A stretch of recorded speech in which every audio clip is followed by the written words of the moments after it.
میری کلاس میں بہت سے ترکش آف مراکز ہیں، تو وہ کہتے ہیں کہ اگر میک اپ یا نیل پالش لگی ہوئی ہو تو نماز نہیں پڑھ سکتے۔ کیا کہتے ہیں؟ اگر میک اپ اور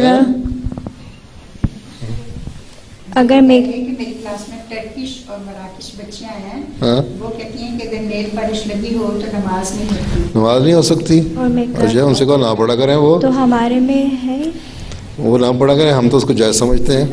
بات یہ ہے کہ تمہارا نیل پالش اور ناخن کے درمیان کوئی چیز ہوتی ہے، کوئی گند جم سکتا ہے؟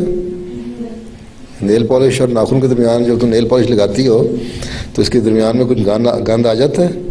نہیں آتا نا، تو بس پھر وہ سیل ہو گیا۔ جو چیز سیل ہو گئی، اس کا مطلب جو اوپر جو نیل پالش ہے وہی اصل چیز ہے، وہی تمہارا ناخن ہے۔ اس پہ تم وضو کرو اور نماز پڑھ لو۔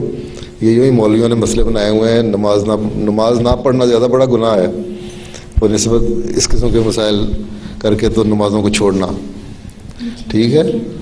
اور پھر اب انہوں نے نیا طریقہ بنا لیا ہوا ہے، یہ مسلمانوں نے اپنی چیزوں کی سیل کرنے کے لیے، وہ کرنے کے لیے یہ چیز جو ہے نا نیل پالش، اس میں الکوہل نہیں ملی ہوئی، تو اس میں اسپرٹ نہیں ملا ہوا، یہ حلال نیل پالش ہے، حرام نیل پالش ہے، یہ پتہ نہیں کہاں سے نکال لی ہیں چیزیں، سمجھ آئی؟